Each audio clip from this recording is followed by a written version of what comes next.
자, 앞 시간에 이어서 여러분 교재 32페이지 보시겠는데, 지금 우리가 이제 회계의 순환 과정 이제 끝 부분에 도달을 했습니다. 그래서 실습지 여러분들 준비하시고 합계전액 시산표까지 만들어진 상태의 실습지 있으시죠? 그거 꺼내 놓으시고 교재는 32페이지 손익계산서 개정의 장부 마감, 여기서부터 보도록 하겠습니다. 자, 회계의 순환 과정을 한번 좀 살펴볼까요? 우리가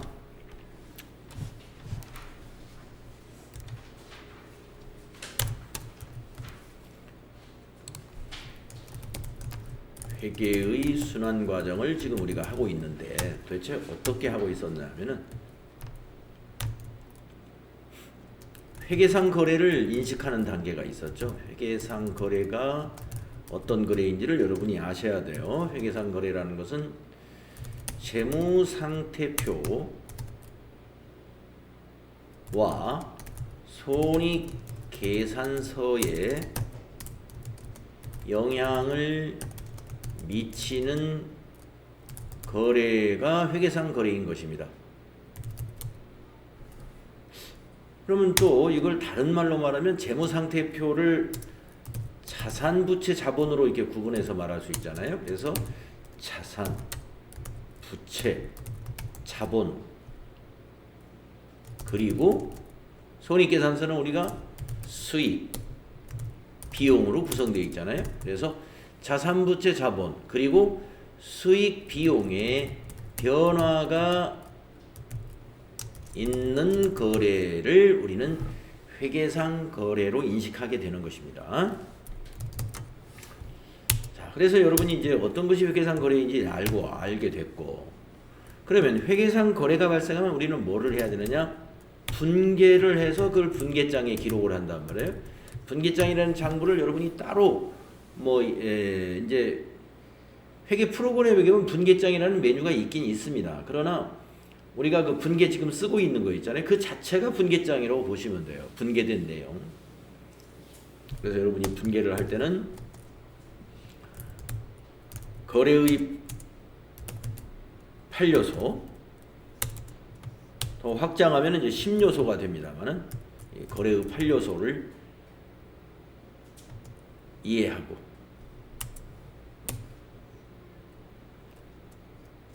개정 과목 분류할 줄 알으셔야 되고, 거래의 8요소가 바로 차변에 위치할 것인지 대변에 위치할 것인지 이런 것들을 이제 알아야 되고, 우리가 금액을 측정할 수 있어야 되죠.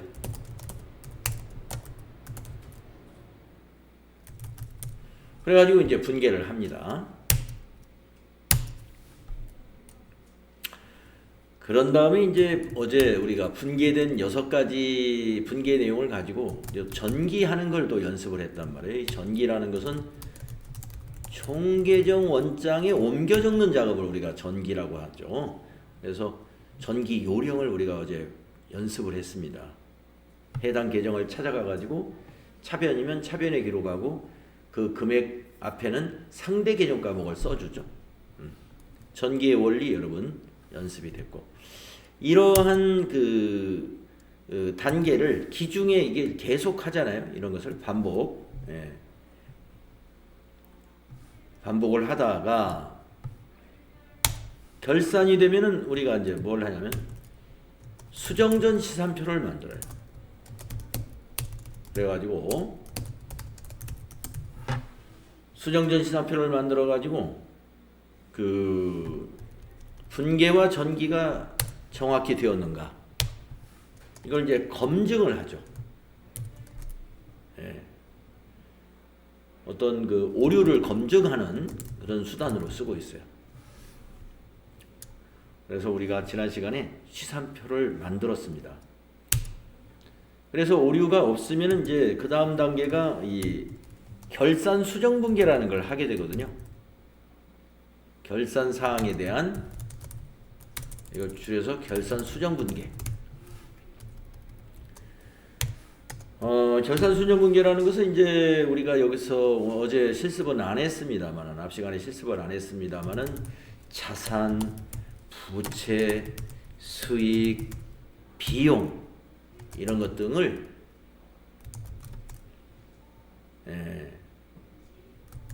결산 시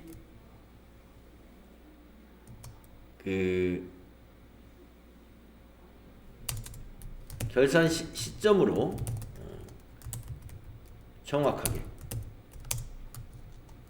정확하게 파악을 하기 위한 분계를 하는 것입니다. 그러니까 자산이라 그러면은 예를 들어서 외화자산 같은 거, 외국에 수출한 외상매출금 같은 것은 수출할 당시의 환율과 지금 기말의 환율이 변동이 있었기 때문에 우리가 재무상태표에 표시할 때는 달러로 표시하는 것이 아니라 한화로 표시한단 말이에요. 그러니까 수출할 때는 가령 1000달러를 수출했는데 그때는 환율이 1000원이었다 그러면은 100만 원으로 표시했겠지만 만약에 환율이 지금 1200원으로 올랐다면은 외상매출금을 120만 원으로 표시해야 한단 말이에요. 그래서 자산을 다시 환율 같은 걸 감안해 가지고 정확하게 다시 기록을 해야 됩니다. 그러려면 수정 분계를 해야 된단 말이죠. 뭐 부채에서도 마찬가지예요. 부채에서도 만약에 외화 차입금 같은 것이 있다 그러면 환율이 처음에 차입했을 때 환율과 지금 결산 시점에서 환율에 의해서 환율이 올랐으면 부채가 증가하거든요. 하나로 표시했을 때. 그래서 그만큼은 손실로 기록하면서 부채를 증가시키는 이러한 수정 분계가 또 필요한 것이고, 또 수익과 비용은 우리가 당기에 발생한 것 기준으로 발생주에 맞추어서 정확한 당기의 수익과 정확한 당기의 비용만을 손익에 반영할 수 있도록 수정을 해줍니다. 차기의 비용을 미리 지급한 것도 있고 차기의 수익을 우리가 미리 받은 수익금도 있을 수 있어요. 그런 것들을 전부 확인해 가지고 정리하는 분계를 하는 걸 우리가 결산 수정 분계, 그래서 12월 31일 기준으로 우리가 수정 분계를 하는데 결산기에 하는 회계 처리가 되겠습니다. 이게 상당히 일이 많아요. 자, 그리고 나서 수정 분계를 또 정확히 잘했는지 검증을 또 해봐야죠. 그것을 우리가 수정 후 시산표 작성이라고 해요. 잘 되었느냐? 이거 또 한번 오류를 점검하는 거죠. 오류 검증. 오류를 점검합니다. 그래서 이상이 없다. 차변, 대변, 합계의 잔액과 잔액의 합계와 합계의 합계가 서로 차변과 대변이 일치하더라 이런 얘기입니다. 그러면은 이제 그 다음 단계로 하는 것이 손익 계산서, 손익 계정이라고 그러죠. 손익 계정의 장부를 마감해야 돼요. 손익 계정의 장부 마감.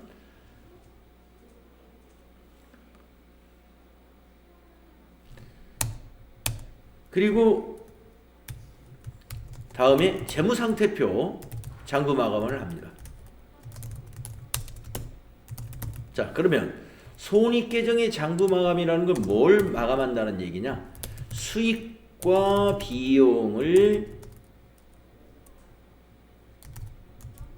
손익집합이라고 하는 계정을 만들어 가지고요. 이게 임시 계정이에요. 임시. 손익집합 계정으로 대체시키는 방법으로 이걸 마감을 할 거예요. 지금 잘 이해가 안 갈 겁니다. 이걸 실습을 할 겁니다. 지금 이 시간이 이제 이거부터 할 시간이에요. 손익 계정의 장부 마감. 수익과 비용을 손익 집합 계정으로 대체시키는 분계를 해가지고 마감을 할 거고, 그 다음에 이거 끝나면 이제 재무상태표 장부를 마감할 건데요. 재무상태표라는 것은 자산 계정, 부채 계정, 자본 계정이잖아요. 이것을 자본 계정을 차기이월, 전기이월로 기록해서 마감을 합니다. 재무상태표 장부 마감은 아주 쉬워요. 잔액을 차기로 이월시키면 돼요. 가지고 가는 것이고, 손익계정인 수익과 비용은 차기로 가지고 가지 않습니다. 그냥 집합 손익계정으로 옮겨가지고 제로로 만들어서 잔액을 없애버리고 내년을 맞이합니다. 차기를. 그래서 다시 수익을 1원부터 비용도 1원부터 다시 쌓아 나가는 거예요. 모아 나가는 거죠. 수익과 비용은 기간 비용이기 때문에 내년으로 넘어가는 게 없어요. 그러나 자산과 부채 자본은 어떻게 해야 돼요? 잔액을 그대로 가지고 내년 장부로 이어가야죠. 그래서 2월 시키는 거예요. 차기 2월, 전기 2월. 이렇게 한 다음에 그 다음에 이제 마지막으로 이제 재무제표 작성을 하는 거예요. 재무제표를 작성한다.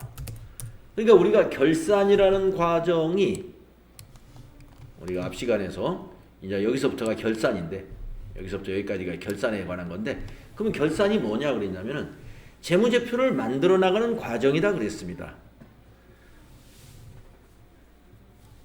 우리 회계정보 이용자가 회계정보 이용자가 이해하기 쉽도록 우리 회사의 재무정보와 경영성과를 보여줘야 되는데 그 보여주는 수단이 바로 재무제표라고 하는 표를 이용해서 그러한 정보를 제공하는 것이죠. 그러면 회계정보 이용자들이 재무제표 보는 법을 다 안단 말이죠. 우리가 지금 회계 공부하는 것처럼 이 재무제표, 즉 중요한 재무제표가 뭐냐면 재무상태표, 손익계산서인데 그거 보고 다 거기에서 중요한 정보를 이해할 수가 있어요. 그래서 이해하기 쉽게 재무제표를 우리가 작성하게 된다. 이것이 바로 결산 절차입니다. 지금 그래서 앞 시간에서 지금 결산 절차에 여기까지 우리가 해보고 시간이 됐습니다. 결산 수정 분계는 물론 생략을 했어요. 이것까지 하기에는 지금 단계에서는 좀 벅차기 때문에 결산 수정 사항은 없다고 가정을 했습니다. 자, 그래서 이제 교재로 다시 가서 지금 우리는 이 부분부터 실습하면 되겠습니다. 손익계산서 개정의 장부 마감. 자, 우선 책에 있는 내용을 읽어보고요. 손익계산서 개정인 수익과 비용 개정은 당기의 경영성과를 보여주는 것으로 차기의 경영활동에는 영향을 미치지 않습니다. 예. 그러니까 당기의 매출액이 내년으로 이어서 작성하진 않아요. 당기의 매출액은 그냥 당기의 매출로 끝 나는 것이죠.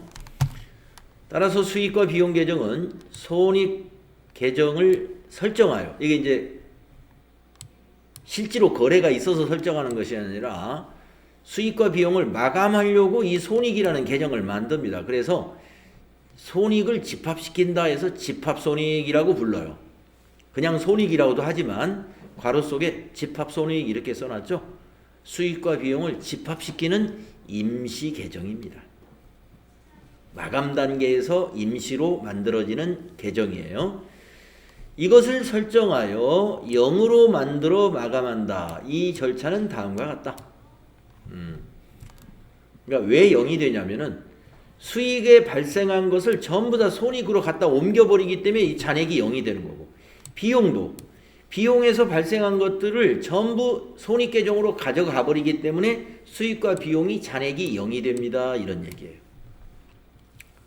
지금 현재는 이 상태를 한번 우리가 이제 여러분이 가지고 있는 실습지에 보면은 여기에 지금 수익과 비용이 뭐가 있냐면 이자 수익 원장에 있고 수수료 수익 요 두 개가 지금 수익입니다. 그리고 비용이 여기 급여가 있습니다. 지금은 이게 잔액이 있어요. 왜냐? 잔액이라 하는 것은 차변의 합계와 대변의 합계의 차이가 잔액이거든요. 지금 차변은 0이고 대변이 5만 원이기 때문에 이자 수익의 잔액은 현재 5만 원이 있는 겁니다. 여기 시산표에 보다시피 여기 우리가 이자 수익은 잔액 5만 원 있는 거죠. 만약에 이자 수익의 여기 차변에다가 5만 원을 기록한다면은 차변도 5만 원, 대변도 5만 원이 되기 때문에 이 잔액은 없어지겠죠. 그렇게 만든다는 얘기예요. 그런 방식으로 이 5만 원을 옮겨가야 되는데 그러면 옮겨갈 계정이 있어야 되겠죠. 그 옮겨갈 계정으로 여기 여기 준비를 해놨죠. 갑자기 분계 내용에 없었던 손익이라는 계정을 장부 마감할 때 임시로 만든다 이런 얘기입니다. 예, 그래서 어떻게 옮길 거냐면은 급여는 손익계정 차변으로 옮겨버리고 수익도 손익계정 대변으로 옮기고 이것도 수익이니까 손익계정 대변으로 이렇게 옮겨 놓을 겁니다. 그러면 이게 옮기는 게 전기잖아요. 옮기는 게 전기인데 전기를 하려면 먼저 뭐가 있어야 돼요? 분계가 있어야죠. 분계가 있어야 돼요. 그래서 옮기는 분계를 하게 될 겁니다. 자, 이제 책으로 다시 가서 하나씩 천천히 다시 한번 설명을 해볼게요. 자, 1번 총계정 원장에 손익계정을 설정한다. 이미 그려놨습니다. 예, 집합손익 만들어놨죠. 예. 2번 자, 아까 전기를 하려면 분계가 있어야 된다고 그랬어요. 그래서 지금 2번의 분계가 뭐냐면은 수익계정의 잔액을, 이 말은 수익을 손익계정의 대변으로 대체해야 된다. 옮겨야 된다 이거예요. 그럼 옮기려면 분계가 필요하죠. 그 분계는 이와 같다. 차변에 수익계정 과목을 쓰고 대변에 손익을 쓰면 이 분계를 전개하면 수익이 옮겨가는 거예요. 이 분계가. 수익을 손익으로 대체하는 분계입니다. 그럼 우리가 아까 수익이 2개가 있었죠. 그러면 이 분계를 한번 써볼게요. 자, 어디다 만들어 놨냐면 그 분계를 쓸 수 있는 칸을 이렇게 만들어 놨습니다. 여러분 그 실습지 시산표 밑에 보시면 이렇게 만들어 놨어요. 수익 계정 손익 대체 분계를 여기다 써봅시다. 예. 그러면 수익 계정을 차변에 쓰고 여기다 대변에다가 손익이라고 쓰면 되는데 두 가지니까 이걸 두 줄로 이렇게 작성을 해보겠습니다. 이해하기 쉽게. 자, 그러면 차변에 와야 되는 수익은 이자 수익, 수수료 수익 5만원, 8만원이에요. 그러니까 차변에다가 이자 수익 5만원 줄 바꿔서 수수료 수익 5만원 차변에 이렇게 한번 써보십시오. 그리고 대변에는 손익 5만원 또 손익 5만원 집합손익이라고 해도 좋아요. 같은 겁니다. 그러면 여기에 분계가 지금 두 개의 분계를 여기다 했다고 생각하셔요. 이렇게.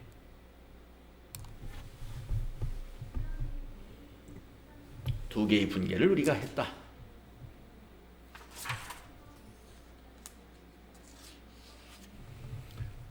바로 지금 네모 박스에 있는 동그라미 2번 수익계정의 잔액을 손익계정의 대변에 대체하는 분계는 이렇게 하는 것이다. 그 차변의 수익계정이라는 게 이 수익계정 과목 하나하나를 말하는 거고요.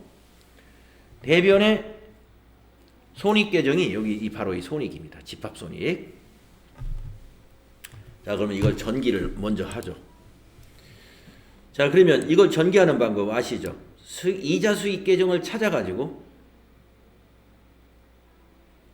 상대 쪽에 있는 계정 과목을 써주는 거죠. 자, 이자 수익 차변을 찾아가야 되겠네요. 이자 수익 차변을. 자, 이자 수익 차변을 찾아갑니다. 12월 이건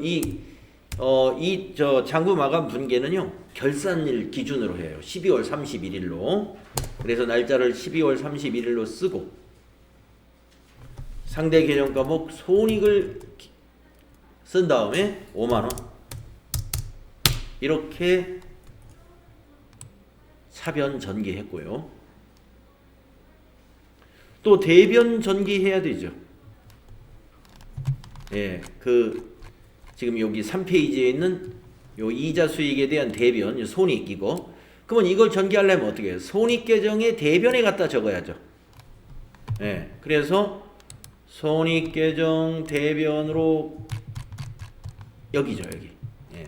자, 손익계정에서 날짜는 생략하겠습니다. 왜냐하면 손익계정으로 오는 건 날짜가 다 똑같아요.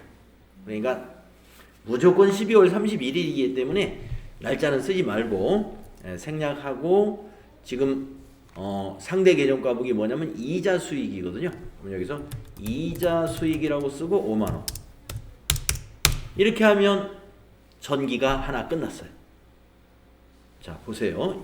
아까 그 분계를 전기하니까 지금 여기 보시면 이자 수익이 차변 5만 원, 대변 5만 원 똑같아져 가지고 잔액이 없어졌죠. 예. 이게 시산표에 가면 이제 잔액이 없어지는 거예요. 지금 우리는 수정전 시산표를 가지고 있기 때문에 지금은 잔액이 있지만 이것이 지금 실제로 전산 프로그램에서 반영이 됐다면 지금 이자 수익은 여기가 이제 5만 원이 없어져 버리는 거죠. 여기 5만 원 기록되면서. 네. 지금 우리는 이게 지금 수정전 시산표니까 아직 결산이 장부 마감전 시산표니까 그냥 그대로 변동이 안 되고 있는 거고요. 자, 또 하나 전기를 해야 됩니다. 수수료 수익 차변에 가가지고 수수료 수익 차변에 12월 31일 이런 데서는 날짜를 써요. 상대 계정 과목 손익을 적고 8만원 기록하시면 되겠습니다. 그리고 또 대변도 전기해야 되기 때문에 손익계정 대변에 와가지고 날짜는 생략하고 상대 계정 과목 수수료 수익을 적고 8만원 기록합니다. 그러면 아까 두 건의 수익 대체 분계가 전기까지 끝났어요. 그래서 손익계정 마감할 때 집합손익의 대변으로 수익이 전부 모아지는구나. 네, 우리가 지금 두 개만 모아봤지만 전부 모아집니다. 이 안에. 다음은 책에 있는 요 3번을 보도록 하겠습니다. 동그라미 3번. 이번에 할 일은 이제 비용 계정이죠. 비용 계정의 잔액을 손익 계정의 차변에 대체하는데 분계는 이렇게 됩니다. 아까는 수익 계정을 대체할 때는 차변에 수익 계정을 썼는데 비용 계정을 대체할 때는 수익하고 반대 방향이기 때문에 비용 계정을 대변에 적어요. 그리고 손익을 차변에 적어요. 분계가 이와 같이 수익과 반대 방향의 분계가 됩니다. 아까 수익에서는 손익이 대변에 있었고 비용에서는 손익이 차변에 있다는 것은 뭐냐? 비용은 손익 계정 차변으로 옮겨가는 분계라는 것이죠. 자, 그래서 우리가 지금 가지고 있는 실습 자료에서 비용 계정이 딱 한 개가 있어요. 네, 급여.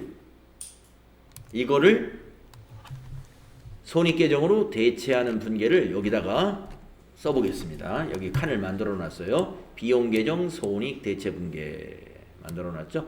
자, 여기다 한번 써볼까요? 자, 차변의 손익 3만원, 대변의 급여 3만원, 이렇게 한다는 거죠. 분계가 이렇게 됩니다. 손익 대체 분계. 비용을 손익으로 대체하는 분계. 비용 계정 손익 대체 분계라고 여기 구분해 놨고요. 자, 그러면 이걸 전개하겠습니다. 자, 차변부터 전개할까요? 손익 계정을 찾아가 가지고 상대 계정 과목 급여라고 적고 3만 원. 네, 여기 찾아가서 날짜는 생략하고 여기서는 급여라고 적고 3만 원. 그 다음 또 대변도 전개하겠습니다. 급여 계정을 찾아가 가지고 대변에다가 급여 계정 대변에다가 12월 31일 상대 계정 과목 손익이라고 적고 3만원. 이렇게 전기가 되면은 급여도 차변합계 3만원, 대변합계 3만원 같아지기 때문에 급여의 잔액은 없어진 겁니다. 이렇게 해서 수익과 비용 계정 과목을 마감하는 절차의 분계와 전기까지 끝났어요.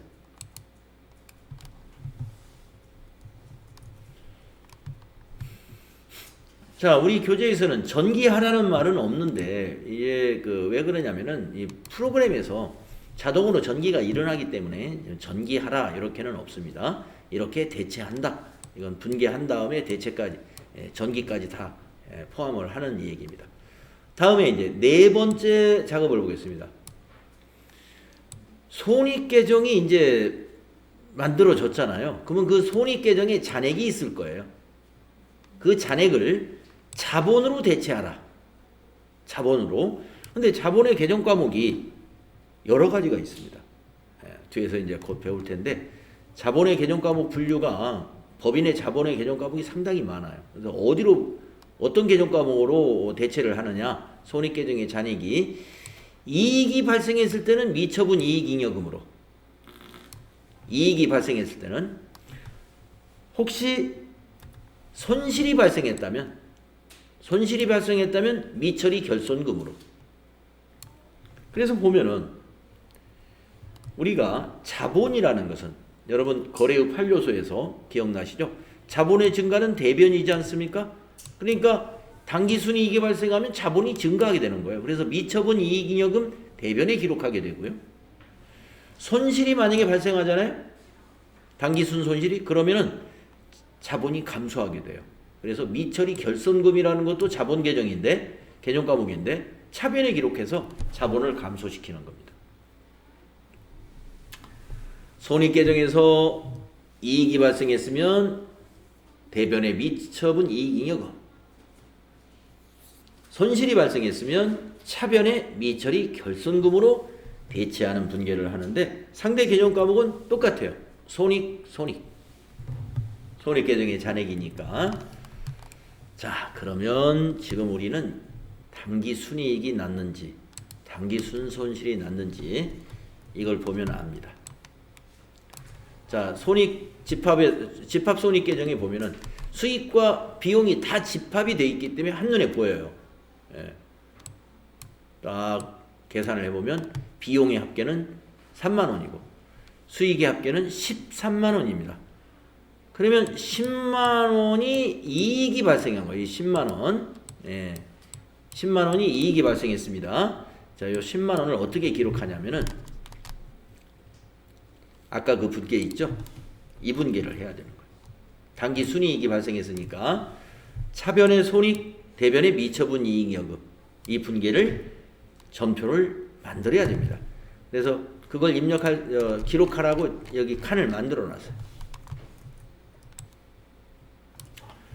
자, 손익계정에서 미처분 이익잉여금 계정으로 대체하는 분계를 여기다 해봐라. 그래서 아까 10만원 확인했으니까요. 차변에 손익 10만원,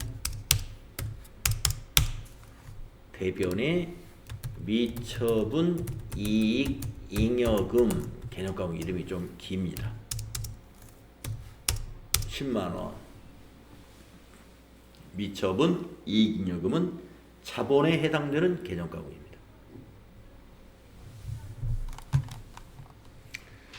그래서 이제 분계를 했으면 어떻게 전기를 또 우리가 해줘야 되죠. 전기를.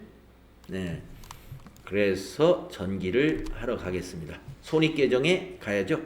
손익계정 차변에 가야죠. 자, 손익계정 차변의 상대 계정 과목인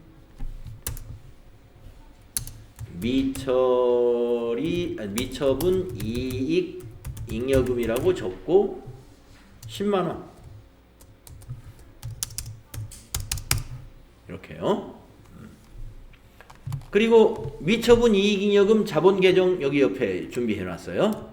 찾아가 가지고 대변에다가 12월 31일 손익계정은 내외 날짜를 안 쓰느냐. 이거는 다 12월 31일이니까 쓰나마나. 그래서 안 쓰고 미처분 이익잉여금이라든가 다른 계정 과목은 실제로 임시 계정 과목이 아니라 실제로 보존이 되는 그 장부 계정이란 말이에요. 그래서 날짜를 같이 씁니다. 상대 계정 과목 손익이라고 쓰고 손익에서 왔다 이거예요. 10만. 이렇게 하면 전기가 된 것입니다. 그래서 미처분 이익잉여금이 자본이기 때문에 요 10만 원이 추가가 됐고 그리고 기초에 주식을 발행하면서 자본금이라는 게 있었잖아요. 자본금 여기 100만 원 잔액이 있었죠. 이것이 더해져서 기말 자본은 110만 원이 되는 거예요. 이게 우리가 결산하기 전에는 지금 자본이 100만 원밖에 없었어요. 근데 지금 방금 이 회계 처리로 인해서 이제 이 회사의 자본은 110만 원이 된 거예요. 장부 마감을 통해서 기말 자본이 이제 바뀌어집니다. 자, 요 세 가지 분계를 했는데요. 이거 다들 어려워합니다. 나중에 실습할 때 이거 우리가 해봤었죠? 그러면 이거 언제 했었지? 예, 기억이 잘 안 나죠. 왜냐면 오늘밖에 실습을 안 하니까. 자, 그러나 이게 중요합니다. 이 원리를 아는 것이 중요하고요. 이것이 우리가 이제 도전 프로그램에서는 이게 자동화되어 있어요. 자동화. 여러분이 무슨 단추를 하나 쭉 누르면 이 분계가 자동으로 만들어져요. 자동으로 만들어졌는데 우리는 그 원리를 알기 위해서 지금 손으로 해보는 겁니다. 이렇게 하는 것이다. 그래서 여러분이 자동으로 만들어진 전표를 딱 보고 이게 이 전표가 왜 만들어졌지? 예, 그때 오늘 실습했던 수익 계정과 비용 계정을 손익 대체하는 분계 여러분이 한두 개씩 이자 수익, 수수료 수익, 그 다음에 급여, 그 다음에 손익 계정의 잔액을 미처분 이익잉여금으로 대체시켰던 이런 분계들 이걸 떠올리셔야 돼요.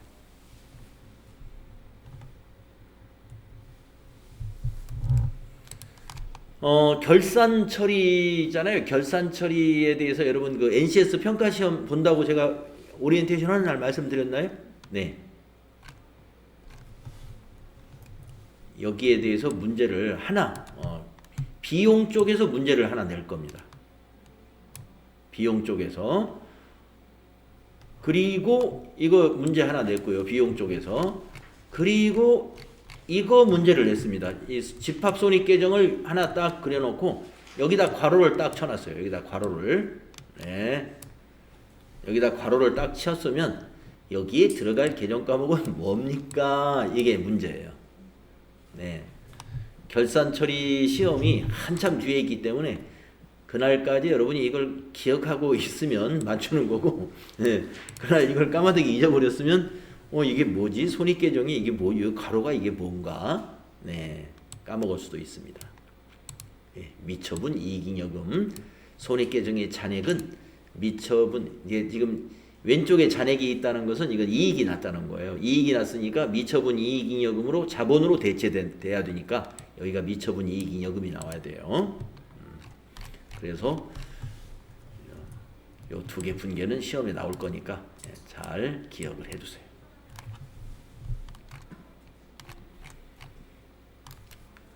자, 그래서 다시 책으로 가서 그러면 지금 4번까지 우리가 했네요. 예. 요 분계 했죠. 지금 이 분계. 그러면 이제 5번이 뭔가 보겠습니다. 마지막이죠. 5번. 수익과 비용 계정의 총 계정 원장을 마감하라. 이제 어떻게 마감하느냐? 차변과 대변의 합계를 확인한 다음에 두 줄을 그어서 마감한다. 두 줄은 다 그어놨어요. 예, 여러분 제가 인쇄물에 두 줄을 그어서 마감하라는 게 밑에 두 줄 긋는 것을 말합니다. 자, 이자 수익 두 줄 그은 데다가 합계를 확인하라는 거 합계를 써주면 돼요. 차변 5만 원이구나. 또 이자 수익의 대변 합계를 확인하라. 5만 원이구나. 이렇게 써주면 장부 마감된 거다 이겁니다. 이 수익에서는 전기 2월, 차기 2월이 없죠? 차기로 2월 되는 거 없다는 걸 우리가 확인할 수 있습니다. 자, 수수료 수익도 차변, 대변 합계를 확인하겠습니다. 8만 원. 두 줄 긋고 합계 써주라 이거예요. 두 줄 그어놨죠? 8만 원. 그러면 수수료 수익 마감했어요. 급여도 차변 3만 원, 대변 3만 원, 합계 확인했습니다. 이게 써주고 두 줄 그으면 돼. 옛날에 그 펜으로 장부를 아날로그 장부를 쓸 때는 이렇게 주판이나 자를 대고 두 줄 긋고 이렇게 숫자 써주고 이렇게 했죠. 지금은 전자장부이기 때문에 이렇게 손으로 써서 마감하는 일은 없습니다. 이러한 원리로 마감이 되는 거예요. 지금 방금 한 작업이 바로 5번 차변과 대변 합계를 확인한 후 두 줄 긋고 마감한다. 이렇게 해서 수익과 비용을 마감했습니다. 이것이 마감되면 사실상 손익계산서는 이제 완성이 된 거나 다름없어요. 손익계산서는 이 손익계정 그대로 만들어지는 겁니다. 우리가 지금 임시계정이라고 하는 손익계정 만들어 놨잖아요. 그대로 만들어지는 건데 손익계산서에 가서는 이 자리가 뭐로 변하냐면 당기순이익이라고 표시해요. 손익계산서 재무제표에서는 이 자리를 당기순이익이라고 표시합니다. 왜냐하면 미처분 이익잉여금은 별도의 자본계정, 재무상태표로 따로 가기 때문에 재무상태표에서는 미처분 이익잉여금이지만 손익계산서에서는 당기순이익 이런 항목으로 표시하게 될 겁니다. 조금 이따 만들어 볼 거고요. 다음 페이지로 넘어가면 이제 장부 마감의 두 번째 작업, 재무상태표의 계정을 마감하자. 여긴 쉬워요. 왜냐? 별도의 분계가 필요 없어요. 조금 전에 수익과 비용은 나름대로 복잡합니다. 이 분계가 있어야 돼요. 전표라는 게 있어야 되는데 재무상태표 계정은 장부 마감할 때는 분계가 필요 없습니다. 왜 그러느냐? 내용을 볼까요? 재무상태표 계정인 자산부채 자본계정은 당기의 재무상태가 보고된 이후에도 잔액이 0으로 되지 않고 계속해서 이월되어 차기의 재무상태에 영향을 미치게 됩니다. 따라서 자산부채 자본계정은 다음과 같은 절차로 마감합니다. 첫째, 자산계정은 차변의 잔액이 남게 되므로, 왜냐하면 자산은 차변에서 증가하잖아요. 증가하는 쪽에 잔액이 남게 돼 있어요. 그래서 차변의 잔액이 남게 되므로 대변에다가 그 잔액만큼을 이렇게 차기 2월이라고 기록하는 겁니다. 대변에다가.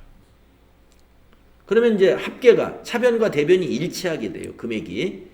이렇게 일치시킨 다음에 두 줄 긋고 합계를 쓴 다음에 그 금액만큼을 반대쪽. 아까 대변에 차기 2월을 기록한다고 그랬죠? 이번에는 두 줄 그었으면 차변에 전기 2월을 기록해가지고 마감하는 거예요.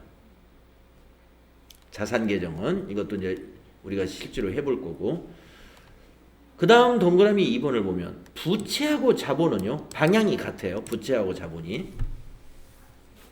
그래서 부채와 자본은 이게 대변에서 증가하는 거잖아요. 부채 자본은 대변에서 증가하죠. 자산하고 반대로. 그렇기 때문에 대변의 잔액이 남게 됩니다. 따라서 반대쪽인 차변에다가 차기 2월로 잔액만큼을 기록해요. 차변에다가. 그리고 두 줄 긋고 금액을 일치시킨 다음에 대변에다가 똑같은 금액을 전기 2월로 기록하면 마감 끝. 그래서 재무상태표 계정은 차기 2월, 전기 2월, 차기 2월, 전기 2월 해주면 장부가 끝나는 거예요. 마감이. 분계도 필요 없습니다. 자, 그러면 해보겠습니다. 자, 두 줄은 다 그어놨죠. 우리 원장을 다시 가셔서 2페이지에 있는 원장에 가셔가지고 여기서부터 이제 자산부터 한번 해봅시다. 자, 아까 교재에서 우리가 읽은 대로 자산의 잔액은 차변의 잔액이 있기 때문에 그 잔액만큼을 대변의 차기월이라고 기록했단 말이에요. 기록하라 그랬죠. 그래서 잔액이 얼마인가 보니까 113만원 대 50만원, 63만원의 잔액이 있죠. 그래서 대변에다가 요 단기대여금 밑에다가 12월 31일 차기 2월이라고 적고 63만원을 기록하면 된다 이거예요. 이건 분계 필요 없는 거예요. 차기 2월이라는 건 분계를 하는 게 아니에요. 그냥 적어만 줍니다. 그러면 이제 두 줄 긋고 이제 장부를 차변과 대변 합계를 다시 이제 더해서 씁니다. 차변 1,130,000. 대변도 1,130,000. 자, 여기 밑에 좀 꼬리를 내놨죠? 여기 전기 2월 쓰라고 이만큼 장부를 이어서 만들어 놓은 거예요. 이제 해가 바뀌어서 이게 차기 쪽입니다. 여기까지는 단기의 장부이고요. 여기서부터는 이제 차기의 장부예요. 이어지는 거예요. 그래서 여기 반대쪽 여기다가 차변에다가 1월 1일이 되겠죠. 2023년 1월 1일 전기 2월이라고 적습니다. 전기 2월 63만원 똑같은 금액 적어주면 돼요. 그래서 현금을 현금의 내년도 장부에 1월 1일자에다가 전기 2월 63만원 이렇게 가지고 가게 하는 거예요. 예. 그러면 1월 1일 날 현금이 제로부터 시작하는 게 아니라 63만원부터 시작하는 거죠. 이걸 그대로 가져와가지고. 이게 자산 계정을 마감하는 방법이에요. 자산 계정은 전부 이렇게 마감하면 돼요. 자, 그래서 오른쪽에 이제 보통 예금도 그렇게 마감합니다. 자, 차변 합계가 70만 원이고 대변이 3만 원이에요. 그러면 67만 원이 잔액이기 때문에 잔액을 대변에다가 12월 30일이라고 적고 차기 2월이라고 적은 다음에 670,000 이렇게 하면 70만 원이 되겠죠. 그래서 차변 합계란에다가 두 줄 그은 데다가 여기 70만 원 적고 대변에도 700,000 적고 이 차기 2월하고 똑같은 금액을 반대쪽인 차변에다가 1월 1일 날 전기 2월이다. 해서 670,000 해주면 되겠습니다. 그러면 보통 예금 장부 마감이 됐고요. 그 다음에 단기 대여금도 자산이죠. 똑같은 방법으로 대변의 잔액이 지금 차변의 잔액이 50만 원이니까 대변에다가 12월 31일 차기 2월 50만 원 밑에 합계도 50만 원씩 똑같아요. 합계도 50만 원씩 똑같습니다. 그리고 이 차기 2월과 똑같은 금액을 반대쪽인 차변에다가 1월 1일 전기 2월이라고 적고 50만 원 이렇게 마감하시면 돼요. 자, 이제 부채네요. 단기차입금. 자, 부채는 대변의 잔액이 남게 되어 있죠.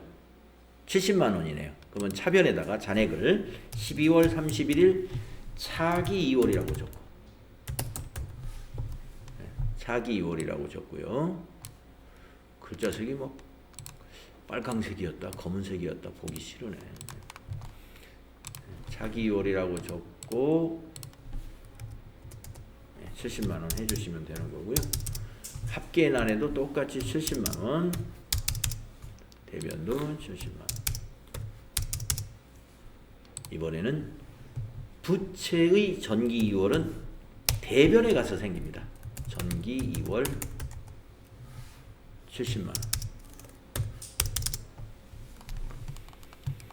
그 다음에 자본도 차변에다가 12월 31일 차기 2월이라고 적고 100만원 차기 2월로 표시하시고 합계도 100만원 대변의 합계도 100만원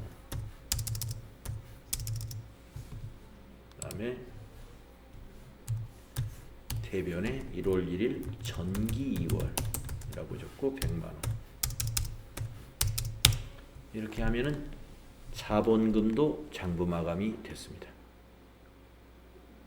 그 다음에 마지막으로 하나 이거 우리가 조금 전에 손익대체분계에서 발생했던 이 미처분 이익잉여금도 똑같이 이게 자본이니까 대변의 잔액이 남았죠. 차변에 12월 31일 차기 2월이라고 적고 10만원을 차기로 2월 시킵니다. 차변합계 10만 원.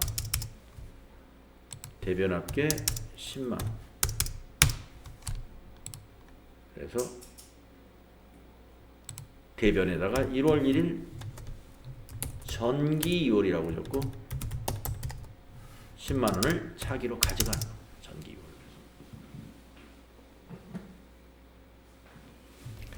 자산 부채 자본은 이와 같이 차기 2월, 전기 2월로 마감한다. 그래서 여러분 결산 처리 문제에서 제가 자산 부채 자본 중에서 문제를 하나 냈어요. 장부를 마감하라. 그리고 여기다가 동그라미를 쳤는지 아니 괄호를 여기다 만들었는지 모르겠어요. 예. 여기다 괄호를 만들었으면 여러분 12월 31일 차기 2월 적으면 되고, 밑에 줄 긋고 밑에다 만들었으면 1월 1일이겠죠? 그러면 거기는 전기 2월. 자산부채 자본 개정 과목이면 이렇게 차기 2월 아니면 전기 2월이 답이에요. 예. 자산이나 부채 자본에 마감하는 요령을 아는가 해서 여기다 어딘가 괄호를 하나만 쳐놨을 거예요. 예. 그러면 차기 2월, 전기 2월 중에서 답이 하나 있을 겁니다.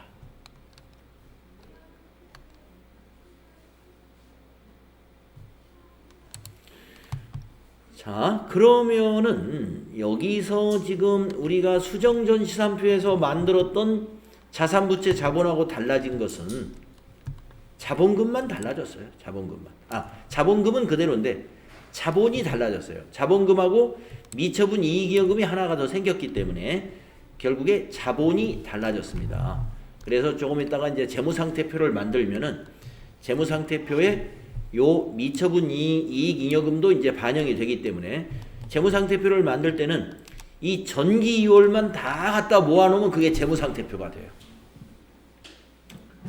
차기 2월, 전기 2월 한 거 있잖아요. 그걸 다 모아놓으면 그게 재무상태표. 그래서 조금 전에 만들었던 앞 시간에 만들었던 시산표의 잔액과 달라지는 것은 자본만 달라집니다. 자, 그래서 지금 이제 다시 교재로 한번 가보면은, 네, 재무상태표 개정을 마감했습니다. 다음에 이제 6번째, 이제 마지막입니다. 손익계산서와 재무상태표를 작성합시다. 그래서 이제 손익계산서와 재무상태표를 만들어 보겠습니다. 자, 자산부채 자본은 잔액을 이용해서 재무상태표를 작성하고, 이 잔액이 결국에 뭐예요?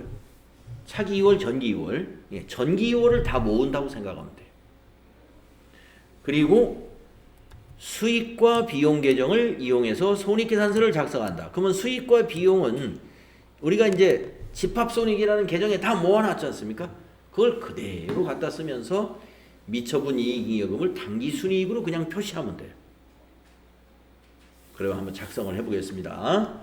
자, 손익계산서 재무상태표를 약식으로 양식을 만들어 놨어요. T계정으로. 우리가 실제 전산 프로그램에서는 이렇게 T계정으로 만들지 않아요. 나열식으로, 보고식으로 만드는데, 자, 여기서는 그냥 약식으로 만들었습니다. 재무상태표와 손익계산서를 작성하시오. 자, 우리가 이제 총계정 원장 마감 방금 했어요. 여기 3페이지에 있는 5번 문제는 2번의 총계정 원장을 마감하시오. 네, 우리 지금 마감했습니다. 그리고 이제 재무상태표를 작성하시오. 여기다 이제 만들 겁니다. 자, 아까 그 전기 2월, 자산의 전기 2월을 이쪽에 쭉 갖다 옮겨 적어 볼게요. 현금이 있었고, 현금의 전기 2월이 얼마였었죠? 63만원 옮겨 적으시고요. 자산 밑에다가, 그 다음에 보통예금이 있었죠? 보통예금의 전기 2월을 여기다 적습니다. 보통예금 이렇게 해서 얼마였어요? 67만원이요? 네, 67만원인가요? 네, 67만원입니다. 그 다음에 또 자산이 뭐가 있었죠? 단기 대여금 얼마 있었어요? 50. 예, 50만원 적겠습니다. 그 다음에 이제 부채도 전기 2월이 있었죠. 그래서 부채는 단기 차입금이라는 게 있었죠. 그래서 단기 차입금의 전기 2월 된 금액 70만 원이 있었죠. 네.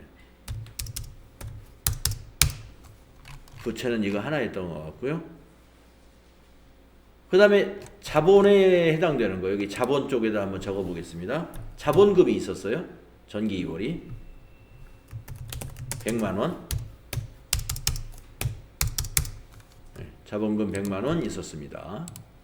그리고 자본에 해당되는 계정 과목이 하나 더 만들어진 게 있죠. 미처분 이익 잉여금이 있었어요. 10만원. 미처분 이익 잉여금이 10만원이 있었죠.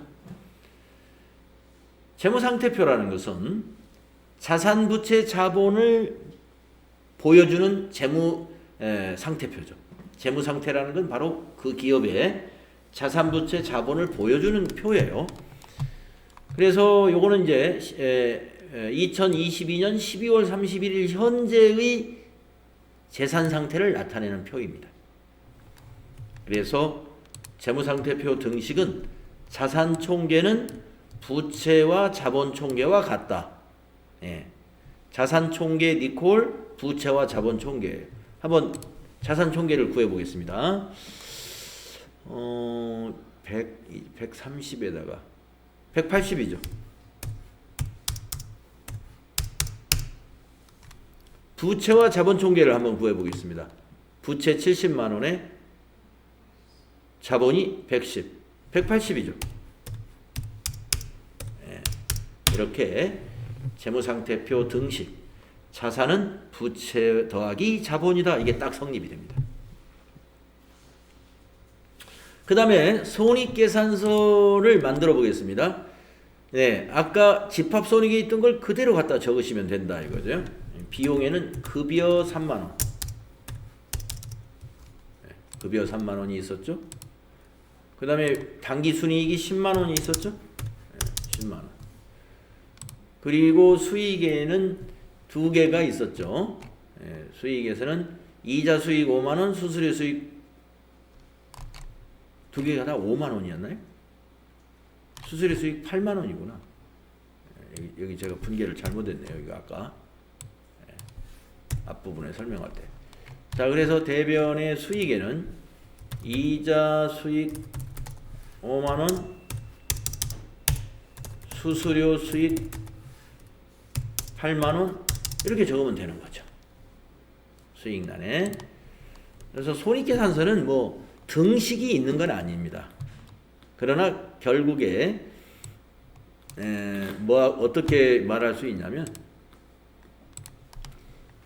수익의 합계와 비용과 당기순이익의 합계는 같아지는 거죠. 나중에 여러분 손익계산서 양식은 제가 여러분 외우라고 하는 양식이 있어요. 손익계산서의 구조 해가지고 잘 외워두셔야 돼.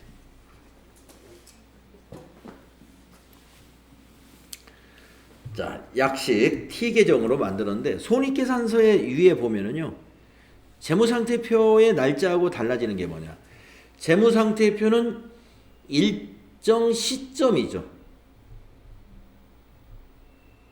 일정 시점에 재무상태를 보여주는 거고 손익계산서에는 시점이 아니라 일정 기간입니다. 네. 일정한 기간에 경영 성과를 보여주는 거예요. 경영 성과. 그래서 여기서 성과가 바로 이익이죠. 이익을 10만원 창출했다. 손익계산서라는 것은 일정 기간에 경영 성과를 나타내는 보고서이고요. 재무제표. 재무상태표는 일정 시점에 재무상태를 보여주는 재무제표입니다. 재무상태 또는 재산상태라고도 할 수 있어요. 이것까지 이해하시면 되겠네요. 그래서 손익계산서 밑에는 기간을 꼭 쓰게 되어 있고 재무상태표는 몇 월 며칠 현재 이렇게 기록을 하게 되죠. 자, 그래서 이제 회계의 순환 과정, 재무상태표, 손익계산서까지 다 만들었습니다. 여기 밑에 교재에 있는 거 좀 마무리하고 쉬는 시간 가질게요. 자, 아이캔 박스에 보시면 회계의 순환 과정, 그동안 했던 거. 거래가 발생하면 분기한다. 분기한 것은 전기한다. 그러면 이제 이것을 기중에 계속 반복하다가 결산기에 가서는 결산 예비 절차로서 시산표를 만들고 결산 수정 분계를 합니다. 그래서 이제 결산을 본격적으로 결산 수정 분계가 끝나면 본 절차에 들어가서 장부를 마감합니다. 그리고 보고서를 작성하죠. 손익계산서와 재무상태표 등을 작성하는 이러한 순서로 회계가 순환되는 것입니다.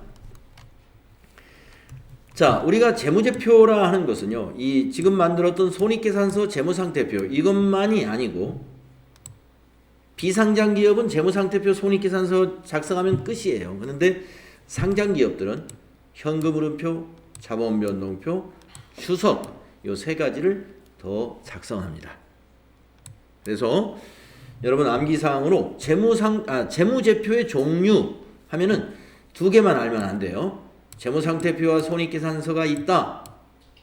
아니고 플러스 현금흐름표, 자본변동표, 주석이 있다. 이렇게 기억해 주시고요. 아까 말씀드린 대로 재무상태표는 일정 시점의 기업의 재무상태를 나타내고요. 손익계산서는 일정 기간의 기업의 경영성과를 나타낸다는 거, 특별히 요 시점과 기간에 방점을 찍어서 기억을 해 주셔야 되고, 현금흐름표도 기간입니다. 일정 기간에 기업의 현금의 유입과 유출을 보고하는 보고서고요. 자본변동표는 시점입니다. 일정 시점에 기업의 자본의 크기를 자본의 크기와 일정 기간의 자본의 변동, 시점의 자본의 크기, 기간의 변동 함께 작성을 하고,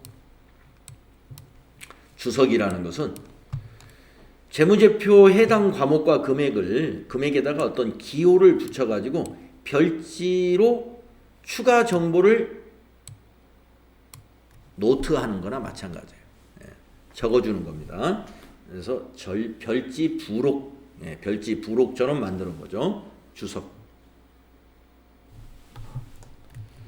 그래서 재무제표 종류 5가지 우리 이론 시험 대비해서 암기사항이라고 보시면 되고요. 자, 이제 마지막으로요. 이 시산표와 손익계산서, 재무상태표의 관계를 좀 이해를 해보겠습니다. 자, 이 시산표는 여러분이 장부 마감 전 시산표 우리 만들었던 거 그걸 떠올려 보세요. 자, 자산 39만 원 이거 기말 자산이죠. 부채 3만 원 이거 기말 부채입니다. 자본은 기초 자본입니다.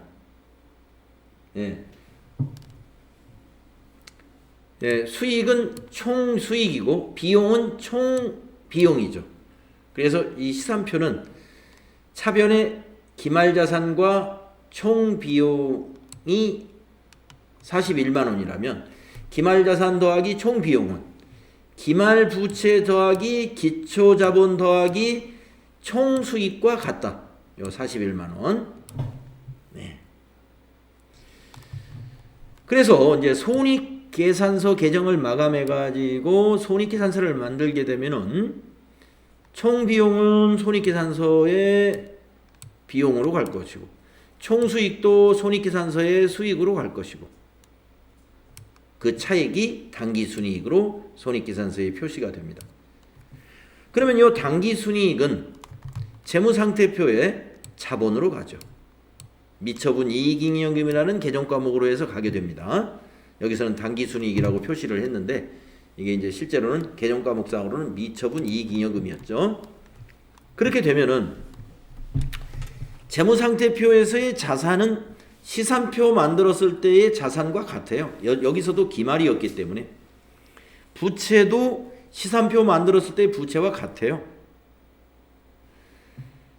그런데 자본 합계가 30이었는데 재무상태표에서는 자본 합계가 36만 원으로 6만 원이 증가했는데 그것은 우리가 손익계정 마감하는 단계에서 6만 원이 미처분 이익잉여업으로 대체됐기 때문에 재무상태표의 자본은 기말자본이고 시산표의 자본은 여기서의 자본은 기초자본이었기 때문에 그런 것이다.